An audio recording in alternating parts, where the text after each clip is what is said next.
Good morning ma'am. Good morning పాప. మీ పేరేం పేరు? నా పేరు కేవీ మల్ల.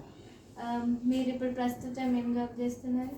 జాబ్ చేసేదాన్ని, ఇప్పుడు రిటైర్ అయ్యాను 14లో. 76లో జాయిన్ అయ్యాను పంచాయతీరాజ్ డిపార్ట్మెంట్.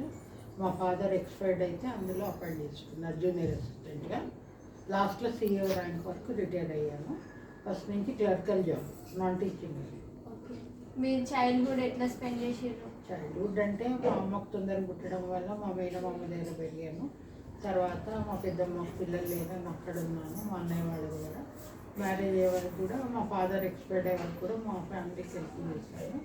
మా చెల్లెలు పెళ్లి మొదలు చేశాను. తర్వాత 10 ఇయర్స్కి నా మ్యారేజ్ అయింది. జాబ్లో కూడా అన్ని ఇస్తున్న కొద్దీ అన్ని వర్కులు హార్డ్గానే చేసుకున్నాను. 10th క్లాసే చదివాను. తర్వాత BA తెలుగులో డిగ్రీ అయింది.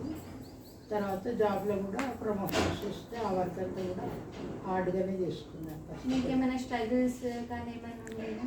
స్ట్రగుల్స్ ఉండేది. ఇంట్లో కూడా ఇక్కడ ఆధ్యాత్మికంగా మా వారు పెళ్ళైనాక కూడా ఇక్కడ కష్టపడి చేస్తూ, ఆఫీస్లో కూడా కష్టపడేది. అప్పుడు డైరెక్టర్స్ లేక టైంకి వెళ్ళాల్సి వచ్చి కష్టపడి చేసుకున్నాను. నెక్స్ట్ మీకు ఈ అనుభవం ఎట్లుంది ఒక ఉమెన్గా? ఉమెన్గా అంటే ఫస్ట్ నుంచి కష్టపడి చేసుకున్నా కానీ అది మన వృత్తి కిందనే తీసుకొని, భగవంతుడు ఇచ్చిన అవకాశం కింద తీసుకొని కష్టపడుతూ వీలైనంత వరకు చేసుకుంటూనే, ఇష్టంగా చేసుకుంటూనే పోవాలి. సో మీరు ఇప్పుడు ప్రజెంట్ చాలా మంది ఉమెన్స్ ఉన్నారు కదా, మీరేం ఇన్స్పిరేషన్ ఇస్తారు? ఇటు మనం జాబ్ చేసుకోవచ్చు, అటు మన ఇంట్లో చూసుకున్నారు కదా, మీరు జాబ్ చేస్తూ వీలైనంత భర్తతోనే సర్దుకొని పోయి పిల్లల్ని కూడా వీలైనంత మంచిగా చూసుకొని, ఆడంబరాలకు పోకుండా, ఉన్న దాంట్లో ఇబ్బంది లేకుండా సంసారం అనేది చేసుకుంటున్నాను.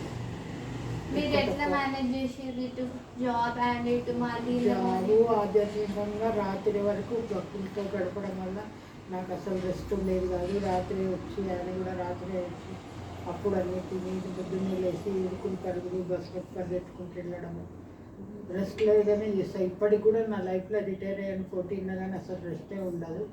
మా దగ్గర కూడా ఆశ్రమం లాగా అందరు వస్తూనే ఉంటారు. మీకు ఎవరైనా మీకు ఎక్కువ సపోర్ట్గా నిలిచింది ఎవరు? సపోర్ట్ అంటే ఇంట్లో మా వాళ్ళు కూడా ఎవరు లేరు. మా ఫాదర్ తరఫున ఎవరు లేరు, మా అమ్మ వాళ్ళ తరఫున కూడా ఎవరు లేరు. మా అంతలో మేము బ్రదర్స్ సిస్టర్సే, వాళ్ళ ఫ్యామిలీ కూడా వాళ్ళకి. ఇక్కడ నేనే ఉన్నానంటే ఇంకా మొత్తం భక్తులు కొంతమంది వాళ్ళు ఎప్పుడన్నా హెల్ప్ చేసేవాళ్ళు. Thank you.